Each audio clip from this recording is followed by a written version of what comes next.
guys, what's up? Andito na naman tayo sa Cartimar para maghanap ng mga aquatic plants at syempre, alamin na rin natin yung mga presyo ng mga aquatic plants na makikita natin dito. Let's go!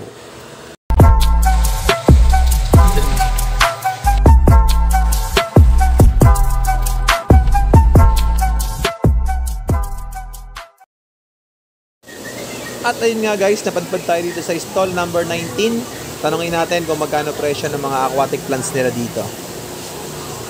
Sige. Ito anong pangalan nito? Octopus. Octopus. Magkano dito sa octopus nyo? Binibigyan namin siya ng 3 for 100. 3 for 100. Dito? Ganun din sa dwarf Sagittaria. Dwarf. Ganun din. Saka dito sa Ballesteria. Okay.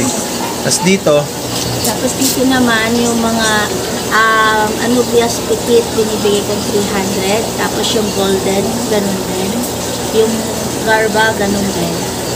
300 din lahat dito. Ibang plants mo dito? Okay. Ito yung Stricta. 3 for 100. Anong pangalan nito? Stricta. Tapos dito yung Red Wave. Yan.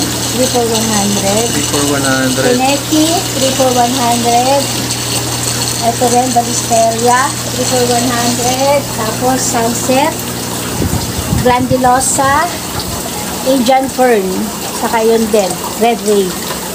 Tapos yung Anubias na nag-design, binibigay ko 500, dalawa 800. Naka-design na yan? Naka-design na siya, mayroon na siyang Anubias, tapos bato, kahoy. O same lang to lahat? Yes. O yung mas malaki ang mas mahal? Hindi, pare-pare 500, dahil pwedeng 400. Pero wag ka maraming ginuha. Yun na, may discount naman siya. Hanggang 350 kung marami mo siyang nakuha. At least may Anubias ka na. Dito, sa may mga moss mo? Yung mga bonsai natin, 500. Pero nagbibigay din ako syempre ng dalawa, 800.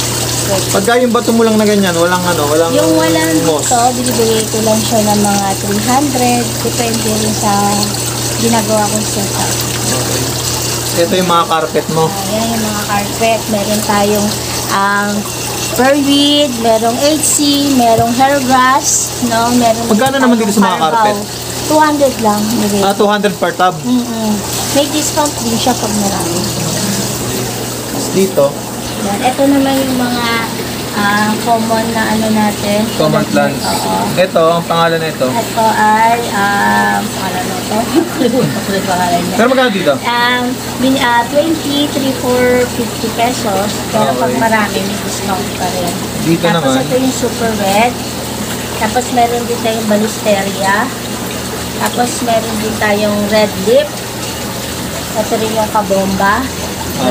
May red ka bomba, di ba? Meron tayong red kabomba. Ito, inaano muna namin siya para tumigas yung tangkay niya. Okay. Kasi kadarating niya na. Parang inong-condition to pala siya. Inong-condition. So dito same lang din? Same lang yan lahat. So dito lahat nasa 20 each, ganun? 20, 3, 4, 50 pesos. Pero pag marami, binababa ko ng 10. Basta marami siyang So marami siyang kukunin. May most din tayo. Tapos dito naman yung mga 3 for 100 mo. 3 for 100. Tapos ito, Gapi Grass. Yan. Gapi Grass, magkano isang 3 for 100 yan. 3 for 100. Tapos yung moss 3 for 100. So yun guys, kung naghahanap kayo ng ng mga aquatic plants, punta lang kayo dito sa stall number 19. Ayan.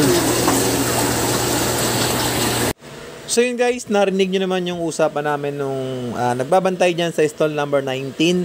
Ayan, kung may mga naibigan kayong mga plants o gusto nyong bilhin ng mga plants para sa mga aquarium nyo, sa mga mahilig mag-landscape dyan sa aquarium nila. Ayan, so available po yan dito sa Cartimar, stall number 19. Hanapin nyo lang. So hindi po tayo sponsor neto, pero yan. So pinopromote ko lang po dahil napakamura po ng mga plants nila para sa mga aquarium natin. At ayun guys, kung meron kayong gustong ipa-price check dito sa Cartimar at sakaling di kayo makapunta, so i-comment nyo lang dyan sa comment section para ako na yung pupunta para sa inyo at tanungin kung magkano man yung gusto nyong itanong na presyo na makikita natin dito sa Cartimar. At syempre, kung bago ka lang sa channel natin, ayun, pakiclick nyo na po yung subscribe button and i-click nyo na rin yung notification bell icon para na-update ko kayo tuwing gagawa ko ng mga videos tungkol sa pag-aalaga ng mga ARC or mga lobster at mga isdang inaalagaan natin dito sa Top Yard. Hanggang dito na lang guys and maraming salamat.